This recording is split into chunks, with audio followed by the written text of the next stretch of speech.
Oh, jeez. She a ball and a beg and a plea. Through the window, she want me to leave. Now I'm going in the closet. Things a man go through. Even if you know the voice of Kranium right now, you know, say me a chill and me a relax. And I will a vibe with my brother. And you don't know, say, right here on Robbo Ranx Radio. Kranium said that. Our man come home early, so we come outside now. She want me to jump through the window. So, take a sip of my English tea. Because I ain't having it as bad as my brother on the other side. My brother, new EP, Toxic. Yeah. Kranium, what go on, Kranium? I'm chilling, man. It's cold outside, but today I'm gonna hold it, you know. You have no choice but to chill. You have to chill. Like, have to chill. Tell me, what's the temperature out there right now? It's very cold. I think it's like 28 degrees or something like that. Yeah, it's cold. The Jamaican skin is not too susceptible to that cold weather. But the good thing about it, people have a new EP from Kranium.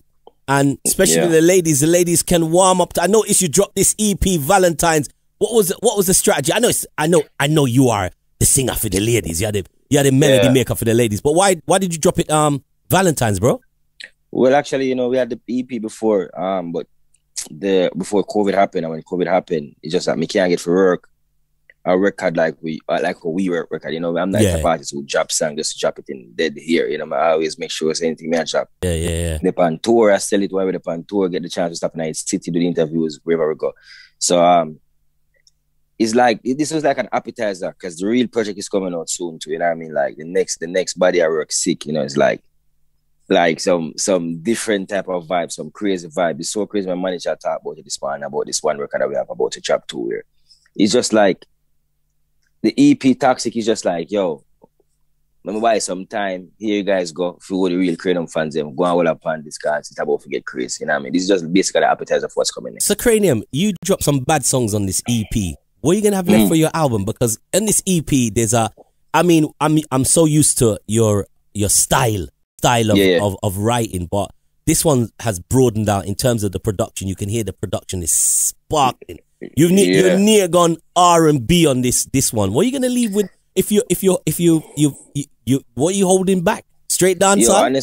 Honestly, the next EP is scary, but I like honestly when I say scared, it's scary because when I listen to the records that I have for the next project, it amazes me. You know what I mean? I mean, I really get amazed much by my own self because I don't really listen to myself much. You know, when I create, I just try to move on, but like I find myself I have like 5 different records, and it's crazy. It's me pay for some people, and like everybody have their own favorite song. Well, there's 5 songs on this EP. I've got my favorite song. I can tell you right now. Yeah. Won't Judge is my song. Yeah. All the songs they all have they all have their meaning. I obviously through the window I was like, fun. I said, you know, next time I speak to Kranium, no, actually I don't have to ask him, you know, because I know this brother ain't jumping through no window. You either you didn't jump through the window, you took the beat. Now you defend yourself. I don't know. Defend yourself. Yeah, when I remember. But the way you say the brother big and thick and like. Mike Tyson. Water, you know, that's water, boy. You know that we stop anything, any action. But you know what I mean, and that's the thing. The EP I wanted to have like One Judge is like the slow, soft, sweet song for the girl. Hey, that's a Black Traffic. But that is a bad. When we say bad, it's a bad song. Yeah, respect, man. You know what I mean. And that record is freestyle actually too. It's so weird. Like I'm going and say, yo, what is a Kranium song that woman really want to hear? You know, that was one of them because you know, Girl Policy obviously come. Crack the code and then, you know, through the window like a follow-up for Girl Policy, just like tell a joke like what happened if we get catched on the horse and then, you know I mean, Black Traffic, you know I mean, futuritical. You know, so the EP has a swing of like a different element for different fan base. And I mean, some people like the laughter, some people like the seriousness, some people like the sexiness, you know what I mean? So that EP just have that element. And man, Toxic, you know, the song Toxic is a very broad production, very wide, very R&B-ish, popish, still, you know, core same way. So you know, I'm just trying to touch different parts of the different dynamic of just like music and just creativity. Are you still recording all over the world? Are you still kind of like anywhere you find a place to record? Jamaica, New York, are you London? Are you still doing that? No, man, it's like me. I'll do demos, but for record, it has to be in New York. I record most of my songs in New York because I'm my engineer. You know what I mean? Show them my engineer sick. I feel like every artist have to find that one engineer that knows you and you make a big difference because, you know, music work off of chemistry. So when you did the Stand By Me with Idris, was that not recorded in the UK? Yeah, that was recorded in the UK, yeah. Okay. But I'm saying like majority of whatever record I've ever put out is mostly right home, like with me. You know what I mean? I never really record outside. I'll leave demo, like I'll do a vocals and take it and revise it again. Like we're talking about home. You could probably go out and promote your track if you felt like being a bit irresponsible and doing one of them super spreader Kranium shows. I mean, I mean, you've obviously taken the measured approach. Like, I'm gonna put out this music because I need my fans to have things. But there are artists out there jumping up and hitting a lot of live shows. You didn't take that route at all. No, and then, but the craziness is there's cities that allow that's open. So like, I'll do shows in open area because I don't feel bad because I'm not breaking the law of being, a musician. If they must know something I don't know why they have it open. So like, but in the states, just Miami and Atlanta is the only two states that's like, I was there, I'm like, yo, all right, this don't feel like the world I in. This feel like, you know what I mean? All right, it's crazy. Yeah, crazy. We're here in the UK, and I've never managed to understand fully America. It was only after watching the elections for a few nights and I'm thinking, America one big old, it's one big old divided state. You know what I mean? Or it's a United States. It's such a divided place. And I know you do very well in America. Your streaming numbers, it's crazy. You're one of the most streamed dancehall artists in the States for such a young career. But I was thinking to myself, does your music crossover is Millie in Idaho and Bertha in Montana? Are they streaming? Are they getting into Kranium's music? Yeah, man. So we sold out in Nashville. Performing in Kansas City. We do Ohio. We do, you know what I mean? But there's certain places like Alabama and those states where it's not really. First of all, dancehall in a whole is not that big. And the reason why it's not that big is not that it can be big over that side. It's just that most of the artists them who have the power to do it are not doing those shows because it's too small for them, in their mind. So instead of them take up themselves and say, let's do it and build a market there, they don't do that. So what you say, the numbers wouldn't be more than like a 2,000 capacity in some of those states. Okay, so the numbers are even less. You know what I mean? Wow. Even less. It can be like 1,000. You know what I mean? Because as I said, they can be all right. What they feel what most people feel to understand is like music spread just like back in the days when it used to spread, right? But back in the days, you have an artist say, "I'm not care, my guy. We know the thing, Robbo. We've been at the thing long enough. You know, say you have someone that do some show for 500 people. Yeah, in a cafe. And then eventually, like the first time I go to Europe, I think my first show was like 75 people. Yeah. They will go back and it's like 300, then we go back, then it's 5, then go back and solo. You know, it's crazy. The first time I went to France, I sold 6 tickets. Yeah. And the last time I went back, we sold 300 tickets. How did you feel when six people turned up? But you feel away, you feel bad. You know what I mean? You feel absolutely bad. But at the end of the day, as a promoter, I laugh and we talk about it. The promoter was like so excited. The man said to me, it's crazy because those 6 people that came was like amazed, like Mr. Perform. You know what I mean? And then it's like eventually what happened is like the word of mouth spread and then you get the catalog built down and you know what I mean, them come. So it's always like that because you tell a man, if you have 100 fans come to your show, always remember, if you have 100 dieted fans, each fan is come with one person. So that become 200 people. So even if you're not a Kranium fan, just because your friend is a Kranium fan, you're gonna just go with your friend because your friend wanna go see Kranium and then you be like, oh, this guy's amazing. You know what I mean? And that's where you build fans. So more time with the artists and think them too big for when a certain small market to help it build. And that's one problem with the Midwest. A lot of artists doesn't go because of the money. Well, it's good of you to mention that because running out to Europe, I mean, it's only a short flight for me, but I turn up to Europe and man, I go to DJ and there's like 100 people in the club. I want to strangle the promoter, but I totally understand they're trying to grow things in some areas, and then you would go to a part of, like, you used to go to South Italy, and there was a small crowd of people that used to support dancehall, and then you go to South Italy, it's like they're more fanatics of dancehall than people here in London. Sometimes you look at that, you know what I mean? Facts. So amazing story. I mean, the EP is obviously you've put it out 2 years after Midnight Sparks come out. And you've waited 2 years. Was that a deliberate move or you just... No, man. I think it was like a year. And it's an EP, it's not an album. But the thing is, with me, I'm a singles artist. Like a lot of people, there's singles on this album. I'm working music outside of the States, not in Jamaica with the whole thing that's going on. So let me say it again. You're a singles artist.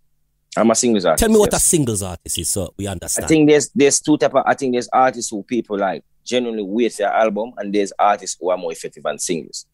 Okay. Like anytime I drop a single, it always work. Mm-hmm. You know, once we put our mind behind it, we can. Well, Gal Policy is a proof, because out of all the songs, there were big songs on the rhythm. Don't get me wrong, but Gal Policy, it creep well left everything on the juggling. Just like even the last night, one piece of something that was a juggling too. You know, what I mean? And like by way, it was funny. You know, by way one by was like juggling too. Yeah. It was a juggling too, and it's just like when we work song. So for me to work a song, it take a lot of time. Like people understand, say to work a record take like 6 months. You can't work a record for 6 months. You know what I mean? Work nobody has to know to 3 years. Isn't it? Can't believe I take us like what? You was popping that song a year before it even really got big. Before everybody even noticed that. Outside of just Queens, Brooklyn, and who a DJ, obviously you're gonna know because you know what I mean, get to reach the song. But like it take a while. So like I realized that eventually now people are like, we love that you tell them bad. Let's give them, instead of give them 14 songs, let's give them 6 songs to digest. Yeah. So does that, you know what I mean, that type of vibe. Does that put you in a small predicament? Because right now I have a juggling, you know. Cranium. Yeah. I know, so my cranium must, if the juggling fail, the cranium will take time. It must work. Yeah. Once me voice a song, I'm really love the song, and anytime me press the button pants if it come out. Yeah. That mean I really love the song. I mean, I've never heard a Wack Cranium song. You know, I mean, I took more on, but I've never heard that song. That's what I say. The general styles of Cranium songs are kind of well put together. Yeah, take my time. Yeah. And so not everyone is gonna do amazing, and that song I go blow the chart, but at least it's good enough. Where it's like, yo, that song have potential. And then we start working it. Watch the numbers, see it a react, and then we start working the song. So that's what I work. Another question I want to put to you, because obviously when Cranium drops song, people, you have to, some of you, if you're underage, you got to cock your ears. This man does very salacious music. So when I got the Toxic EP, I'm listening to the EP and I'm thinking, Kranium must be saying, oh, you butchered my EP, because the radio edits are just boom, boom, boom. Yeah. Like some real chops in your edits, you know what I mean? Because obviously we know your style of music. I mean, how do you view radio, having a big record? Like, you've done it before. People know what I'm about. You know, I do adult friendly music, but I do want a track to reach kids, mums, granddads. What goes through your mind when you're working out a song? So basically, when I start work, I always say to myself, all right, the content's going to be very raw, but the topic has to be very catchy enough where they really don't like the content, but they have to smile because of the argument. So you listen to a song like Nobody Has to Know. Everybody in the world are hide and seek. So it become a conversation. Yeah. You know, your mother going to hear, not in a drive, they can't hear. No girl, me touch, the answer in a drama. Me girl, after 9 o'clock, she can't call me. Your grandmother go look around, like, after 9 o'clock, she can't call me. It's a conversation at the house. No. That's not a conversation. That's a problem.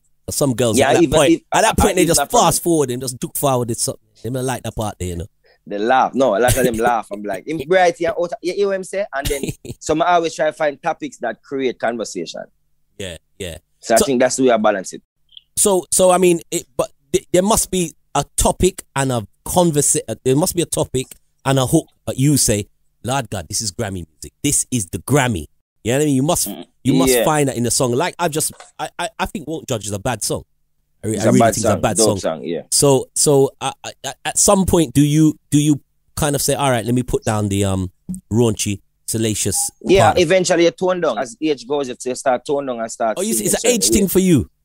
Yeah, I think it's an age thing. I think it's more like at a certain age, we can start singing certain things to certain people. You know what I mean? I'm not gonna package myself as a certain artist at a certain age. You know, when I was 20s, when I go sing songs. That's interesting. Like hey, you know, that's interesting. I had this conversation once. They was watching the great King Shabba, and Shabba's Shabba, and it's funny because we talk about age things. Shabba's a legend, and I watch Shabba, and you obviously Shabba's physically fitting, workout, and I see Shabba do some kick on some, flick on some, and he was singing the songs the same way like Robbo Ranx in the late 80s, early 90s. And he's chosen not to tone down. But it's interesting that you said eventually you will tone down. Yeah, eventually tone down. We're not gonna stop doing what we do, but we're gonna tone down to a level where maybe if there's 3 curse words in the song, we put 1.5 in it now. You know what I mean? So because remember, people, you know, we work with what sells, and artists will be entertaining. My job is to be an entertainer. You know what I mean? Not a social worker, not a politics activist. I'm just here to do music and entertain. So whatever my mind tell me to do, I just do. You see me? But I do have a voice to speak on certain things when I feel like, and that's pretty much it. Saying that, I've heard you voice your opinion about obviously people that's chasing clout. I've seen you mention that. Yeah. All the time. There's obviously a fine balance between chasing clout and doing what is necessary to get the attention to 100%. you. Yes. But there's a lot of people out there, and I don't need to call names. We looked across social media, and I'm actually, in the last 11 to 12 months, I'm actually stunned at some of the characters who I consider as, you know, good artists. The actions on social media, brother. At what point do you say, not for Kranium? But out the gate, I always like know certain things are not my thing. I will never be my thing. You know what I mean? Because I've seen how many people get clout in the last 2-3 years, and then it looked nice now. You know what I mean? But my mother always says too much I want things is not good enough for you. You know what I mean? So eventually they start drifting from it. And we tell everybody all the time, when you're in the heat, everybody love it. But the minute you start dip, it's a whole different problem. You know, and it messes with them mentally. So my them right now, them are dying inside them heart. Do you reach out to somebody? Because listen, we all see, you know, can we all follow? And bro, I see some things that I can't see, and I consider myself to be one of a few DJs, and people would say that Robbo's a very thoughtful DJ, because I will see you and I will give you my conversation, which is not just a radio conversation. It's Kranium, I like what you're doing, blah blah blah. Keep the conversation going, and probably that's why I've been around for so long, because the conversations I do tend to have with artists. But now we've reached this new juncture because of obviously social media, Corona, and obviously people wanting clout. These 3 things buck up. I really do. I find it hard. I don't think I can actually message a man. I said, take that down. I've done it once. No, I never. But do you do them thing there? Yeah. We leave them, let them do them thing. You know what I mean? We do them thing, because especially when you're season of the thing. 3 years in the game, a season. I expect a man to do that when him first year in. Him not know what go on, him excited, him start get some girl for the first time. Him used to be a man for the corner, no girl like him, no girl like him. Chain get like a bright time shirt, get like a white shoes clean. Yeah. Give him a year to get you him thing, get over it and back to reality. Then 2 years still, 3 years, nah, I mean, I'm not for sit here. You know what I mean? And then sometimes them act like, say, you send it to them, make them feel like they are trying to talk them. Like, they want like you know it all. So I'm like, I don't know it all, but I've been in enough room to know what makes sense and what makes sense. But if you don't want to take my advice, it's fine. You know what I mean? That's why we're there same way. You know what I mean? Because I've been in the game for a minute, everything about it. Yeah, you were singing. I heard the name before I even heard your song. I knew of the name in the streets of New York. So yeah. How is New York these days? I mean, we still look at New York as one of the epicenters of Caribbean culture. Sometimes it's pretty difficult to judge when you know what's going on, because you can look out there and see what's happening through various media outlets. But obviously because of the whole year, how is New York and how is the appetite for the music? You were one of the first to kind of like get a lot of notoriety on mainstream. For a good while there wasn't a lot of mainstream attention, and you came back with obviously your singles, and you got a lot of conversation going with mainstream. How are they treating our music? Good, man. The music is good, you know what I mean? At the end of the day, we just have to find it. You know, we tell you all the time. Radio is one thing. It's just like you have to find the songs. Don't expect for us to come into the game and drop on things that go work. You have to work. You have to do the work. You know what I mean? You have to get the people them to like it. You have to get the people them to want to spread it. Because New York needle moved by Caribbean people. You know, we move the needle. You know what I mean? So if we say it gone, it's gone. But New York will always be that place where everybody is a melting pot, different culture. You know what I mean? Like different culture, different vibe. Very musical place. The party them always nice. So them support it, man. Them just need it, if that makes sense. They supported them, need it. That's all. So the sound of the Caribbean, Jamaica, Trinidad is still, you know, the Caribbean on a whole is still generally holding up well in America, in New York. Yeah, 100%. Trinidad go hard right now. The dancehall scene in Trinidad goes Yeah, crazy I've seen some sick DJs represent Trinidad and Barbados as well. And Barbados, yeah. I'd love to say it's the same here in the UK. I know, we've had our moments. It goes up, it goes down, but listen, we have to take it for what it is. Listen, Kranium, it's been a pleasure. I know that you're on the run right now. You're on the toxic run. Keep doing your thing. A brilliant new EP. People go and check it out. The new EP from my guest, none other than, and I know you want to know, and he didn't jump through the window. Kranium. Yeah. Are you serious? Big up yourself, brother. Bless. Don't violate me. Yo, Robbo Ranx. Robbo Ranx Radio, and Dan was representing them. Them think they mean a lie. Lucky she not start with